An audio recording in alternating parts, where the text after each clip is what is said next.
Darius and Alfred have a unique and interesting relationship that honestly doesn't appear to make much sense on its surface. We established that Ern and Van don't work out because of how they contrast one another. What one is looking for, the other just can't provide. Darius and Alfred get along because the opposite is true. They appear to contrast one another, but they actually have a lot in common. Let me explain. A huge part of Al's character arc revolves around his inability to adjust to fame and play the part. He has a hard time seeing rap as more than a cash grab when he's in meetings with decision makers, on television shows, or meeting his fans. At the same time, he doesn't want to be the asshole in his feud with Justin Bieber in the Nobody Beats the Biebs episode. He spends a lot of the second season desiring what Clark County has, but he can't be charismatic like Clark County. Where my money, nigga? Man, I gave Ern your money. He often chastises Ern for not getting him more money and opportunities, but doesn't take accountability for his role in messing up his own bag. He wants to be himself, but often that's not how fame works, unfortunately. There's always some inauthenticity to it, and though he starts to understand this a bit more... The commercials pay really well, too. You gotta get on that, paper boy. I ain't got the image for that shit like you do. He always goes back to being himself. Okay. So let's do it again, and just like this time like you're at a party and everything's crazy.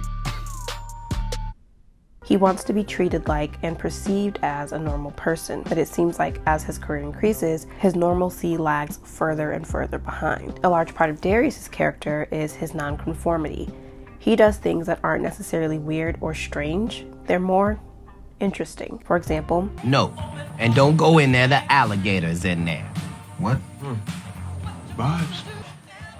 Hey, I would say nice to meet you, but I don't believe in time as a concept, so I'll just say we always met. It's easy to laugh this off as a throwaway line, but it's an interesting idea, and I would bet that you'd be willing to listen to his justifications for this belief. Regardless of the company he keeps, he is unequivocally himself throughout the first 2 seasons.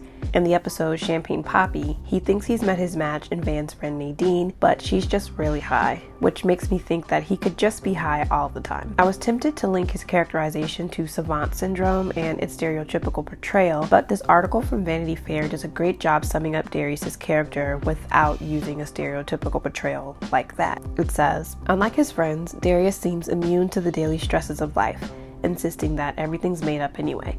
He's the perfect anchor of serenity, tethering this surreal series to the ground, albeit not necessarily the same ground most of us tread upon. In this article, Lakeith Stanfield also says that there's a fine line between genius and sanity. Darius and Al are incredibly similar.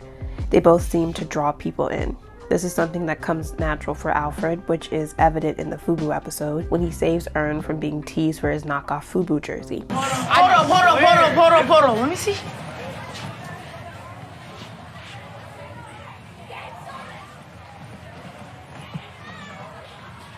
You see? Man, this one the world shirt. It's supposed to say made in Bangladesh on this one.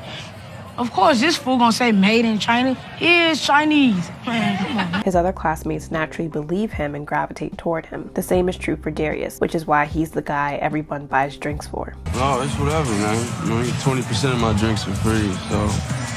How so? I'm that guy.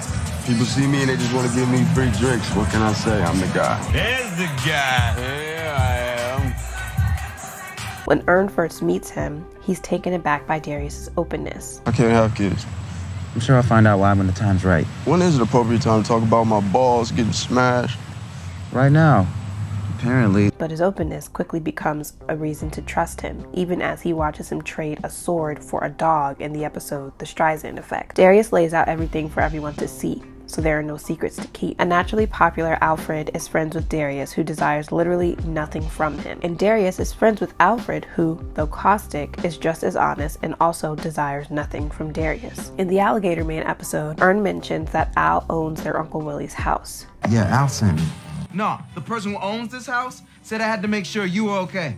When you really think about it, we never see Al and Darius working outside of Paperboy events, and we barely see those. In the Woods episode, Al mentions that he smokes more weed than he sells, which leads me to believe that both he and Darius have money and don't have to work to provide for themselves. I wanted to quickly touch on costume design for these two as well. Al clearly cares about his appearance. He usually has a fresh cut, and though he mostly wears polos and shorts, he looks put together and his style is quite consistent. Even more interestingly, it doesn't really change when he starts to get some money, which is another thing that makes me think he's had money all along. Darius's wardrobe is pretty off the wall. In a Vanity Fair video, Hiro Murai said they put Darius in weird outfits on purpose because Lakeith Stanfield can make anything look cool. I had no idea what he was talking about until I went back and looked, and if he's able to make it seem normal, then that's exactly what it is. My favorite part of their relationship is how much time they spend doing nothing together. They spend a lot of time smoking and sitting. While Earn and Van spend a lot of time trying to find their place in the world and struggling with who they are, it seems like Al and Darius are so comfortable with themselves that they'd be willing to lose everyone else if it meant staying true to themselves.